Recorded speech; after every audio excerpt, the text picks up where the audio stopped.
Madam గారు. Sir నాది దిగువ కండిగ, ఈ ఊరి పేరు దిగుమాసపల్లి పంచాయతీ, చిత్తూరు రూరల్ మండలం. ఈ ఈ ఫీల్డ్లో నేను టెంకాయ చెట్లు నాటి పెట్టినాను 2 years అప్పుడు.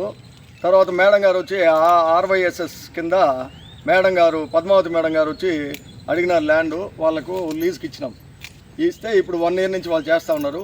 దీంట్లో ఈ టెంకాయ చెట్లలో అంతర పంటగా వేరుశనగ, సజ్జ, జొన్న, బార్డర్ క్రాప్ కూడా జొన్నలు, కందులు, నూగులు, గోంగూర, మొక్కజొన్న అన్నీ ఉంది, అలసంద.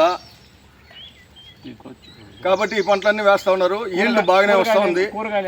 కూరగాయలు వంకాయ, బెండకాయ, టమాటో అన్నీ వేసినారు. బాగానే ఈల్డ్ వస్తూ ఉంది. మేడం గారు తీసుకుని పోయి కూడా వాళ్ళ ఆఫీస్ దగ్గర కూడా ప్రజెంట్ చేస్తూ ఉన్నారు. మేడం గారు చాలా హార్డ్ వర్క్ చేస్తారు. కాబట్టి థ్యాంక్ యూ. ఇది రైతులకు మేలేనా ఇట్లా చేయడం? ఒక ఉట్టి చెనికాయలు వేస్తారు కదా మన వాళ్ళు, ఎక్కువ మంది వాళ్ళు ఇట్లా ఇంకోటి ఏమంటే ఇక్కడ వితౌట్ పెస్టిసైడ్స్, న్యాచురల్గా ఏమి పెస్టిసైడ్స్ వాడకుండా పంటలు చేస్తూ ఉన్నారు. అది నాకు కూడా చాలా ఇష్టం. బాగానే వస్తూ ఉంది క్రాప్. ఇతర రైతులకు ఏం చెప్తారు మన మండలంలో ఉండేవాళ్ళు? ఇతర రైతులు అయితే వేరుశనగలు ఏమి వేయరు మామూలుగా. ఇక్కడ 10 రకాలు, వివిధ రకాల పంటలు, గింజలు, కాయలు అన్నీ వేసినారు మేడం గారు. నేను కూడా సీడింగ్ అప్పుడు కూడా చెప్పినాను, లేదు సార్ మా రూల్ ఇంతే, మేము ఇట్లా వేస్తాము, పెస్టిసైడ్స్ అయితే వాడము, బాగా వస్తుందన్నారు. ఆమె ఆమె చెప్పిన మాట ప్రకారం వచ్చింది కూడా. ఇంతకుముందు క్రాప్ బాగా వచ్చింది, ఇది కూడా బాగుంది. ఇతర రైతులకు ఏం చెప్తారు? బాగుంది సార్. ఇప్పుడు ఈ చెట్లు కూడా మేడం గారు పంట చేసేదానివల్ల బాగా పెరిగినాయి. టెంకాయ చెట్లు కూడా రైతులు చేసుకోమని చెప్పి లాభమేనా?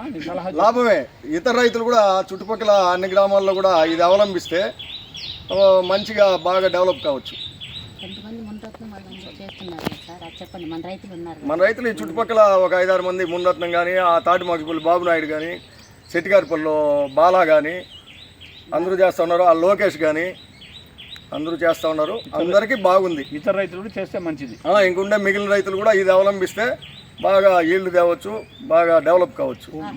సంవత్సరం పొడవునా భూమిని కప్పి ఉంచవచ్చు. రకరకాల పంటలతో ఆదాయంతో పాటు ప్రధాన పంట కూడా ఇది ఎంతో మేలు. భూమిని కూడా ఈ పచ్చదనంగా అన్ని పంటలు ఉండేదాని వల్ల భూమికి కూడా మంచి ఫర్టిలైజర్ అన్నమాట, సారవంతమైంది. సార్ అక్కడ గోచిక్కుడు చెట్టు వీడియో తీసుకురా బాబు. చేస్తున్నా సార్. బాబు జిల్లా